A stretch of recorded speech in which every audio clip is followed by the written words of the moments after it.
BNP নেতা ইশরাক হোসেনকে ঢাকা দক্ষিণ সিটি কর্পোরেশনের মেয়র হিসেবে শপথ পড়াতে বাধা নেই। বৃহস্পতিবার এই সংক্রান্ত রিট খারিজ করে আদেশ দিয়েছে হাইকোর্ট। ইশরাকের আইনজীবীরা জানান ২৬ মের মধ্যে শপথ পড়াতে হবে, নইলে আদালত অবমাননা হবে। এদিকে হাইকোর্টের আদেশের বিরুদ্ধে আপিল করার কথা জানিয়েছেন রিটকারীর আইনজীবী। ২০২০ সালের ১ ফেব্রুয়ারি ঢাকা দক্ষিণ সিটি কর্পোরেশনের মেয়র নির্বাচিত হন ব্যারিস্টার শেখ ফজলেনুর তাপস।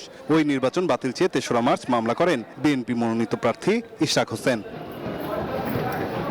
গত বছরের ৫ আগস্টে গণঅভ্যুত্থানে শেখ হাসিনা সরকারের পতন হয়, অপসারিত হন মেয়র তাপস। এর মধ্যে ইশরাকের করা মামলার রায় আসে চলতি বছরের ২৭ মার্চ। নির্বাচনী ট্রাইব্যুনালের রায়ে ইশরাককে ডিএসসিসির মেয়র নির্বাচিত বলে ঘোষণা করা হয়। পরে রায়ের আলোকে গ্যাজেট দেয় নির্বাচন কমিশন। গত ১৩ মে নির্বাচনী ট্রাইব্যুনালের রায় ও শপথ নিয়ে হাইকোর্টে রিট দায়ের করা হয়। অবশেষে শুনানি শেষে এলো আদেশ। রিটটি সরাসরি খারিজ করে দিয়েছেন হাইকোর্ট। ইশরাকের আইনজীবীরা জানান, এই আদেশের ফলে শপথ পড়াতে আর বাধা নেই, তবে শপথ পড়াতে হবে ২৬ মের মধ্যে। হাইকোর্টে একটা মামলা বিচারাধীন আছে, এটার জন্য আমরা অপেক্ষা করছি।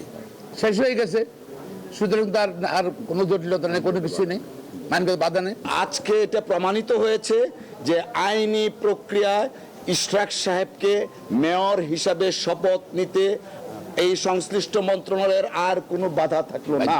এদিকে হাইকোর্টের আদেশের বিরুদ্ধে আপিল করার কথা জানিয়েছেন রিটকারী আইনজীবীরা। উচ্চতর আদালতে যাব, মহামান্য আপিল বিভাগে আমরা আপিল ফাইল করব এবং আপিল ফাইল করা অবস্থায় যেহেতু এই বিষয়টি সাবজুডিস ম্যাটার থাকবে, এখানে স্থানীয় সরকার মন্ত্রণালয়ের শপথ পড়ানোর আইনগত কোনো সুযোগ থাকলো না। ইশরাকের শপথের বিষয়ে ব্যবস্থা নিতে নির্বাচন কমিশন থেকে স্থানীয় সরকার মন্ত্রণালয়ে চিঠি দেওয়া হয়েছিল। এরপরও কোনো উদ্যোগ না নেয়ায় ইশরাকের সমর্থকেরা বিক্ষোভ শুরু করেন।